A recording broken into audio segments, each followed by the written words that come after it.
దేవుని మహాకృపను బట్టి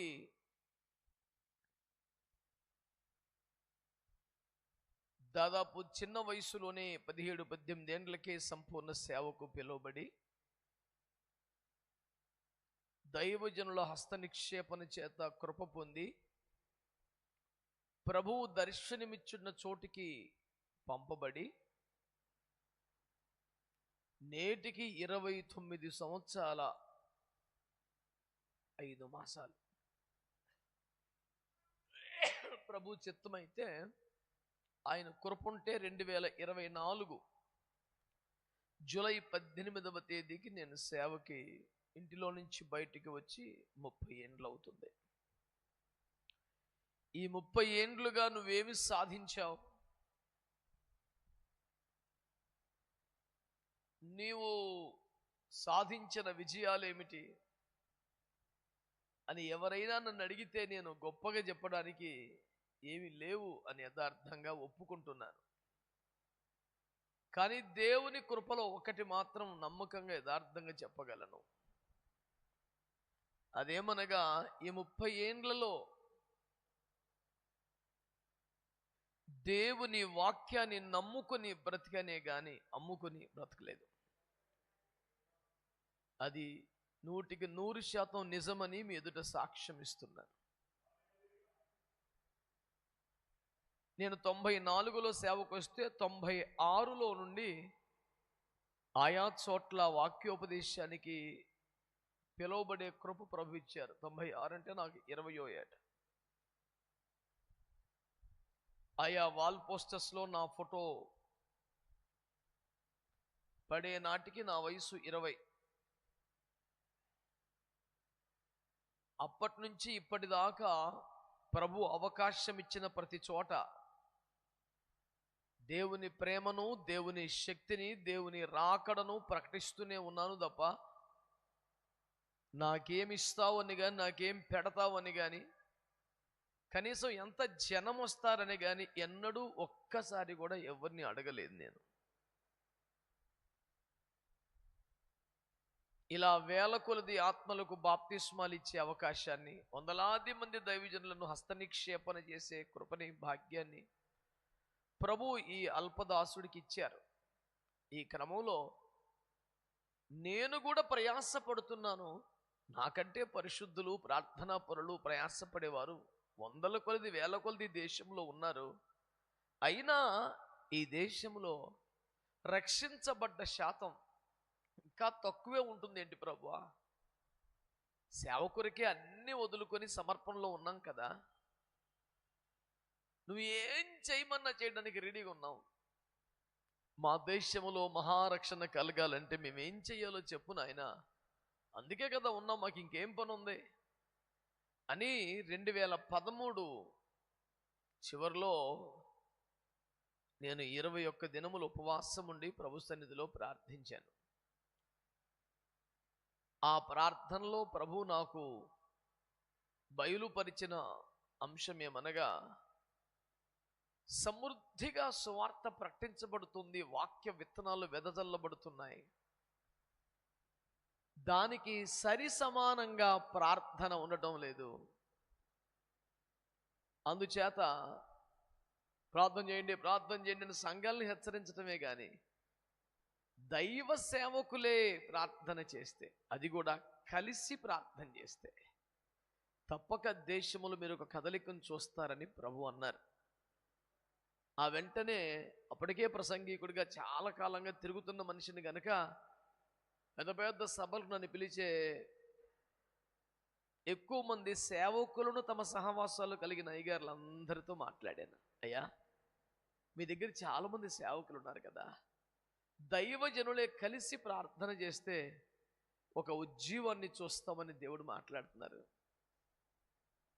అంటే అందరూ కూడా చాలా సంతోషించి, ఇది చాలా మంచిది నాన్న, కలిసి ప్రార్థన చేయటం మంచిదే కదా అయ్యగారు, వినడానికి చాలా బాగుంది, కానీ కేవలం ప్రార్థన చేయటానికి ఎవరు వస్తారయ్యా? సేవకుల్ని రప్పించడం అంటే సామాన్యం కాదు కదా. ఊరికే రండి ప్రార్థన చేసుకుందాం అంటే ఎవరు వస్తారు? అది కూడా మీరేమో బిర్యానీలు పెట్టకుండా, డబ్బులు ఇవ్వకుండా, గిఫ్ట్లు ఇవ్వకుండా ఉత్తినే ప్రార్థన చేసుకుందాం అంటే ఎవరు వస్తారు అంటూ ఒక బాధాకరమైన మాట అన్నారు. ఈ రోజుల్లో 100 రూపాయలు ఇవ్వకపోతే ఎవడు వస్తాడు అని. ఆ మాట నన్ను విపరీతంగా గాయపరిచింది. ఏం దైవజనుడు అంటే ఎంత చులకన. వాళ్ళు పెద్ద అయ్యగారులు అయినందుకు, చేతిలో డబ్బున్నందుకు, చేతి నిండా విషయం ఉన్నందుకు చిన్న సేవకులందరూ 100 రూపాయలు ఇస్తే వచ్చేవాళ్ళ. నన్ను అపరిమితంగా గాయపరిచింది ఆ మాట. 100 రూపాయలకు వచ్చేవాడైతే ఉద్యోగం వదులుకొని సేవకు ఎందుకు వస్తాడు? సేవ కొరకే ఆస్తిని వదులుకొని వాళ్ళు ఉన్నారుగా. నువ్వు సేవకి వెళ్తే నీ మాట ఇవ్వనరా అంటే అక్కర్లేదులే అని వచ్చిన వాళ్ళు ఎంతమంది లేరు? మనకు తెలిసే, మనకు తెలియక ఎంతమంది ఉంటారో. ఏ జీతం ఇస్తే నార్త్ ఇండియాకి వెళ్ళి మిషనరీస్గా చచ్చిపోతున్నారు 100 రూపాయలుగా. 5 ఏళ్ళకి ఒక్కసారి కూడా అమ్మ నాన్నను చూడకుండా మిషనరీ ఫీల్డ్లో ఉండిపోయిన మిషనరీస్ మనం తెలుగు బిడ్డలే బోల్డ్ మంది ఉన్నారు నార్త్ ఇండియాలో. 100 రూపాయలకేనా? నన్ను విపరీతంగా గాయపరిచింది ఆ మాట. ఏంటి సేవకులు అయ్యుండి సేవకులు అంత చీప్గా నేశారు. అప్పుడు కసి వచ్చింది. 1 రూపాయి ఇవ్వకుండా, తీసుకోకుండా ప్రార్థనకు తరలి వచ్చే దైవజనుల గుంపును ఈ దేశానికి చూపించాలి అనే ఒక మంట వచ్చింది. మీ అందరి పక్షంగా ఆ దినం నేనే రోషపడ్డాను. మళ్ళీ 21 రోజులు ఫాస్టింగ్లో కూర్చున్నాను. ప్రభు నువ్వేమో ఇలా అంటున్నావు, దైవజనులేమో అది జరిగి సచ్చే పని కాదంటున్నారు, వినడానికి బాగుంది కానీ కష్టం నాన్న అంటున్నారు, మరి ఎలా ప్రభు అంటే ప్రభు అన్నారు మళ్ళీ నిన్ను దైవజనులతో కలిసి ప్రార్థించమన్నాను కానీ చర్చించమనలేదన్నారు. అయ్యో ఇందులో అవిధేయత ఉందా? ఇదేంటిది, నేను చెప్పిన పనే చేస్తున్నాను అనుకున్నాను. సరే ఇక మానేద్దాం అని. తప్పు తప్పు, చాలా తప్పు. అందరు మొబైల్ సైలెంట్లోనే స్విచ్ ఆఫ్లో పెట్టండి దయచేసి. వద్దు, అట్లా శబ్దం రావద్దు, మంచిది కాదు. దేవాలయము కట్టుచున్నప్పుడు రాళ్ళ శబ్దమే, సుత్తి స్వరమే వినబడకూడదని చెప్పాడు దేవుడు. మన జీవితాల్ని కట్టబడుతున్న సమయంలో వేరొక సౌండ్ కుదరదంతే. మీలో 2-3 ఆమేన్ అన్నారు. అనకపోయినా మీరు ఏకీభవిస్తారని నమ్ముతున్నాను. ఆమేన్. ఎందుకంటే ప్రియులారా, మళ్ళీ 21 రోజులు కూర్చుంటే ప్రభు అన్నారు నువ్వు స్టార్ట్ చేయి. 100 మంది 1000 మంది దైవజనులు, సంస్థలు కలిగిన వారు పిలిస్తేనే రాకపోతే నేను పిలిస్తే ఎవరు వస్తారు ప్రభువా? నేను ఎవరైనా పిలిస్తే వెళ్ళి వాక్యం చెప్పే ప్రసంగికునయ్యాను కానీ నేను పిలిస్తే 100 మంది సేవకులు వచ్చే స్థాయి ఉన్నోని కాదు బాబు అని బాగా బాధపడ్డాను. అప్పుడు ప్రభు స్పష్టమైన వాగ్దానం, ఇశ్రాయేలు వారిని పోగు చేయవను నేనే అన్నారు. అంటే ఆ ఇశ్రాయేలులు కాదు, అలాగని రక్షించబడిన క్రైస్తవులందరూ కాదు.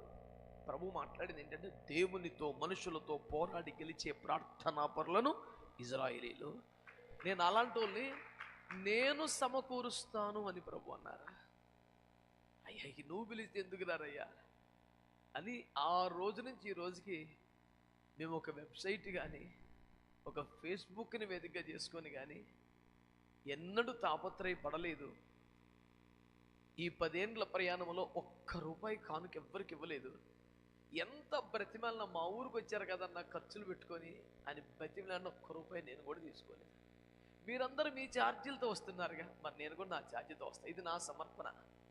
ఈ 10 ఏండ్లుగా ఆ ఒక్క నిబంధన మీదే విజయవాడ పట్టణంలో కుమారుడు సుధీర్ యొక్క ఆత్మీయ తండ్రి గారు పీటర్ గారు మీకు తెలుసు, వారి మందిరంలో కేవలం 7 స్టార్ట్ చేసాం. నెలకొకసారైనా కలుసుకొని ప్రార్థన చేసుకుందాం అన్న అంతకన్నా భాగ్యం అన్నా, మీతో కలిసి ప్రార్థన చేయడం సంతోషమే కదన్నా అన్నారు. ఆ 7 2-3 నెలలకే 70 మంది అయ్యారు. ఇంకొంతకాలానికి 200 అయిపోయేవారు. ఎక్కడో నెల్లూరు నుంచి, ఖమ్మం నుంచి, వరంగల్ నుంచి, రాజమండ్రి నుంచి, అమలాపురం నుంచి సేవకులు అన్నతో కలిసి చాలామంది గోల పెట్టి ఏడిచి ప్రార్థన చేస్తారంట, మనం కూడా చేద్దాంపా అని వస్తారు. ఈ 200 దాటాక ఈ దైవజనులు అన్నా మాలాగే బాలంగరిని సేవకులు మా ప్రాంతంలో కూడా ఉన్నారు కానీ అందరూ ఛార్జీలు కట్టుకొని రాలేరుగా, మరి నీ దర్శనమే ఇదైతే నువ్వు మా ఏరియాకి రావచ్చుగా, అక్కడ మేము 100 మందిని పోగుపడతాం ప్రార్థన చేద్దామని అంటే అంతకన్నా భాగ్యం అని నేనే తిరగటం మొదలుపెట్టా. సభలకు వెళ్ళేవన్నీ, ఉపవాస కూటాలకు వెళ్ళేవన్నీ, బైబిల్ స్కూల్స్కి టీచర్కి వెళ్ళేవన్నీ అన్నీ ఆపేసా. ఇక్కడ 10,000 మంది జనం ఉన్న సభ కంటే ఇక్కడ ఒక 100 మంది పాస్టర్లు ఉంటారని అడుబరిగెత్తా. ఈ మధ్య బాగా సిక్కయి చేతగాక ఆరోగ్యం తగ్గి ఇలా కూర్చున్నాను. కానీ గత 9 ఏళ్ళుగా ఐఎఫ్జే అంటే అక్కడ మోకరించే ఎన్ని గంటలైనా ప్రార్థన చేసేది, మాట్లాడేది. ఇట్లా కూర్చోవటం ఈ మధ్య కొత్తగా తయారైన బలహీనత, చేతగాని పరిస్థితులు. అది రూలుగా, ఆజ్ఞగా నేను చెప్పటం లేదు. ఆరోగ్యం ఉన్నప్పుడు మోకరిస్తే మంచిది కదని ఒక ఆశ అంతే. పేతురుతో ప్రభు అంటాడు కదా,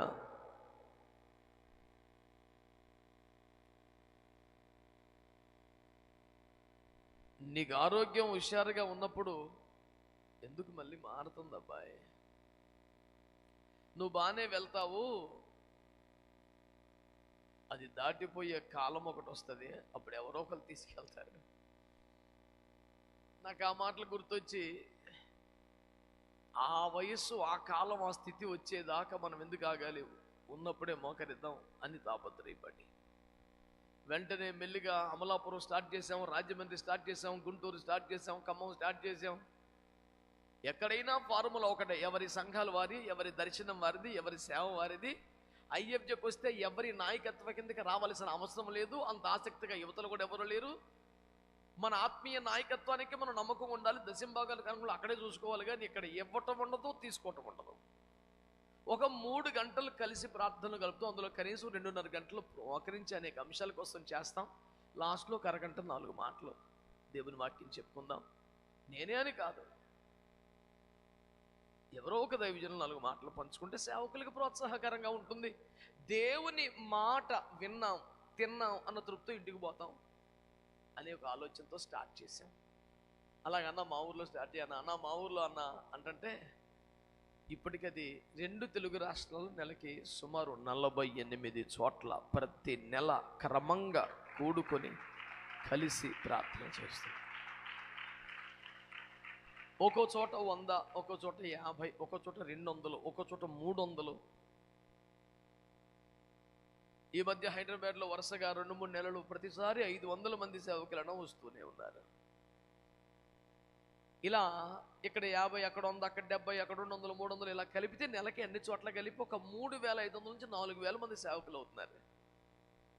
అందరం కలిసేది ఒక్క పాయింట్ మీదే, అయ్యా మా దేశాన్ని దర్శించడానికి నిర్ణయకాలం ఎప్పుడు? సియోనును దర్శించుటకు నిర్ణయ కాలం వచ్చును అన్నావుగా, మరి మా దేశానికి ఎప్పుడయ్యా? 2000 సంవత్సరాలుగా పరిశుద్ధుల రక్తం, చెమట ఈ నేల మీద ఉంది. తమకేమీ అక్కర్లేదు దేవుని రాజ్యం తప్ప అన్నంతగా ప్రయాసపడ్డ దైవజనులు అప్పుడున్నారు, ఇప్పుడున్నారు. కానీ మా దేశాన్ని మీరు కదిలించకపోతే, ఒక మోపైన వర్షం కురిపించకపోతే ఎట్లయ్యా అని దేశములో మహారక్షణ కొరకు మాత్రమే, మా పాస్టమ్మకు బాగాలేదు, మా పిల్లలు మంచిగా లేరు, మా ఫీజులు కట్టలేదు, ఇలాంటి అంశాలు ఏమీ ఐఎఫ్జేలో మేము చెయ్యం. అవన్నీ మా వ్యక్తిగత ప్రార్థనలోనే. దేశానికి, సార్వత్రిక సంఘానికి సంబంధించిన విషయాలే కలిసి ప్రార్థన చేస్తున్నాం. నెలకి 48 జరుగుతున్న దశలో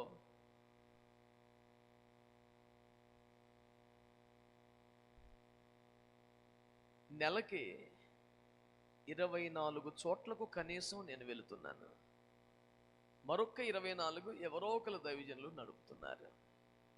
ప్రతి నెల అన్ని చోట్లకి వరుసగా పోలేం కదా. కేవలం దైవజనులతో కలిసి ప్రార్థించుటకే మిగతా పరిచర్లన్నీ తగ్గించుకొని శని ఆదివారాలు మాత్రమే సంఘానికి కేటాయించి మిగతా దినాలన్నీ ఈ పరిచర్లో పరుగులెడుతున్నాం.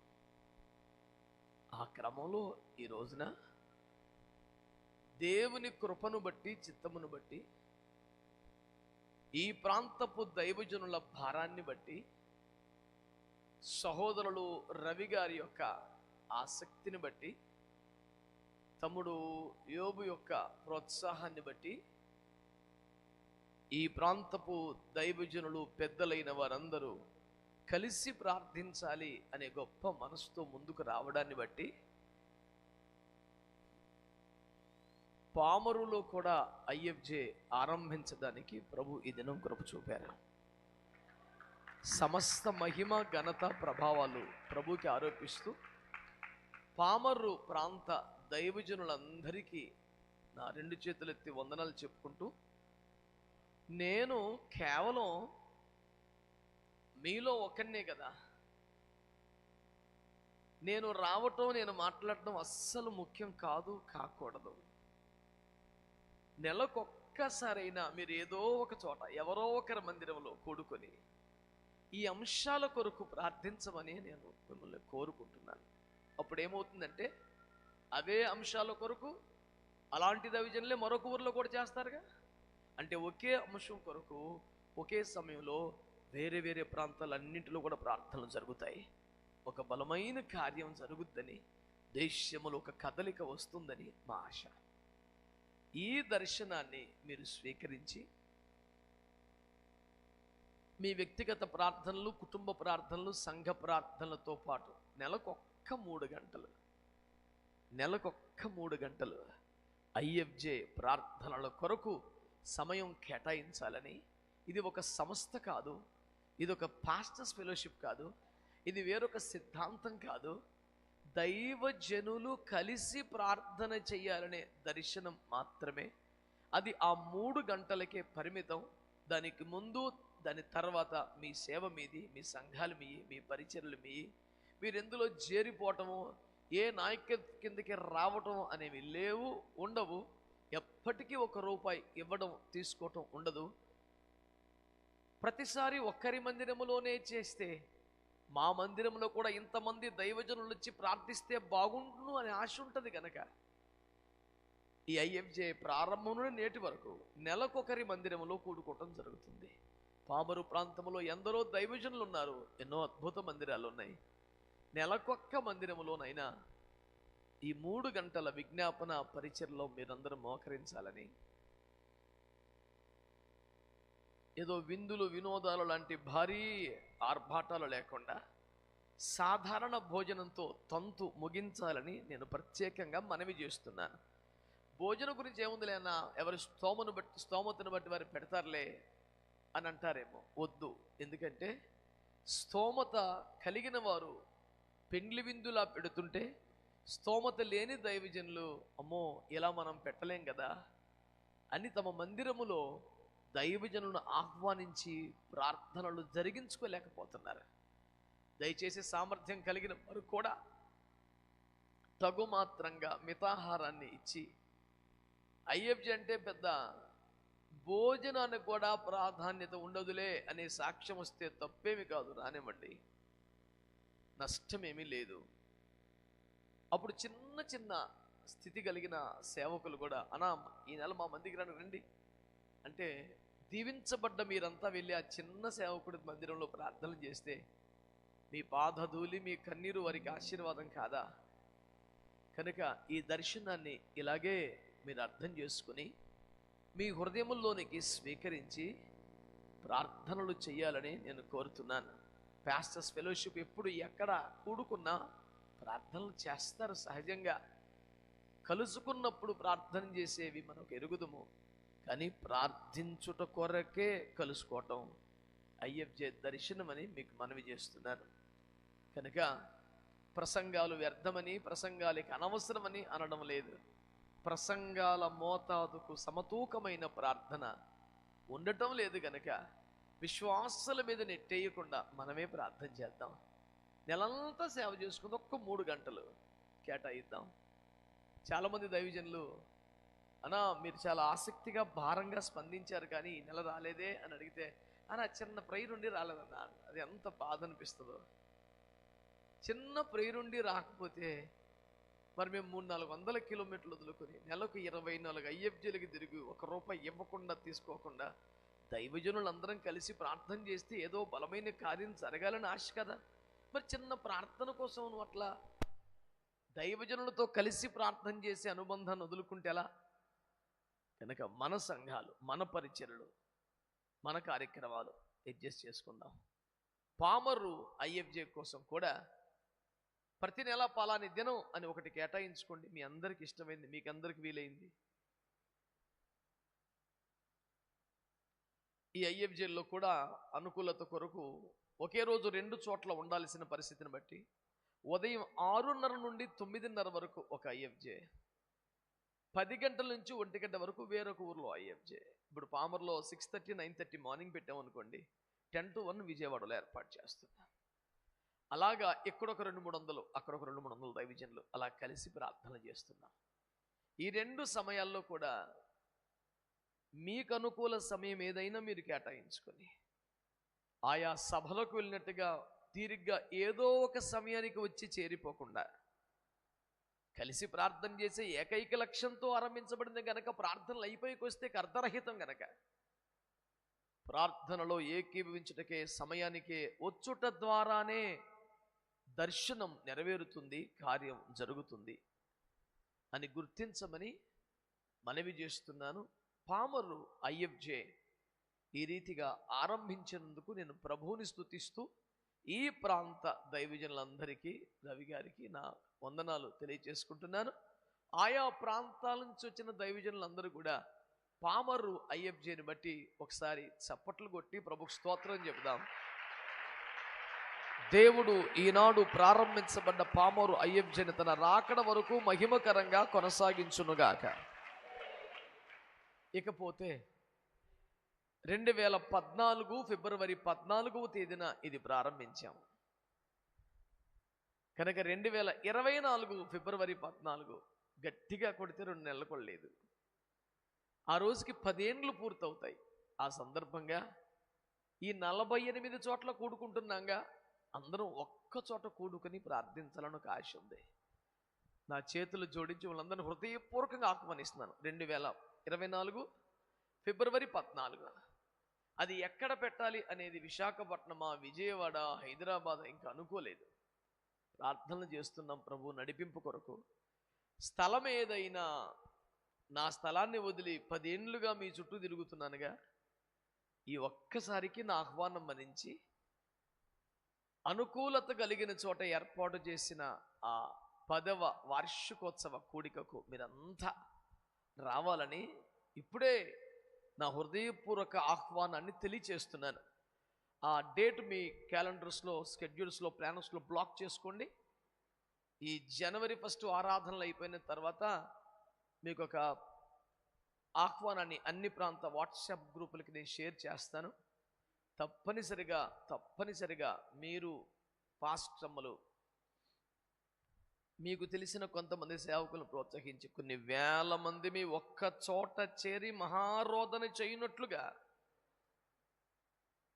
తప్పక రావాలని నా హృదయపూర్వకమైన ఆహ్వానాన్ని తెలియచేసుకుంటున్నాను. కూడిక ఎప్పుడైనా ఎక్కడైనా కలిసి ప్రార్థన చేయటం ఒక్కటే దర్శనం, ఇంకేమీ లేదు, కొత్తగా దీంట్లో ఇంకేమీ చేరదు అని మీకు మనవి చేస్తున్నాను. మంచిది ప్రియులారా, ఈ దర్శనాన్ని మీరు అవగాహన చేసుకున్నారని, హృదయంలోనికి స్వీకరించారని, కలిసి ప్రార్థన చేసే మనసుతో ఉన్నారని నేను ప్రభువును బట్టి నమ్ముతూ, ఆత్మ కలిగించిన ఐక్యతను బట్టి ప్రభువుని స్తుతిస్తూ 2024 ఫిబ్రవరి 14 కొరకు నేను చేసిన ఆహ్వానాన్ని కూడా మీరు మన్నించారని నమ్ముతూ మీ అందరినీ ఒక్కచోట కలుసుకునే నిరీక్షణతో ముందుకు సాగుతూ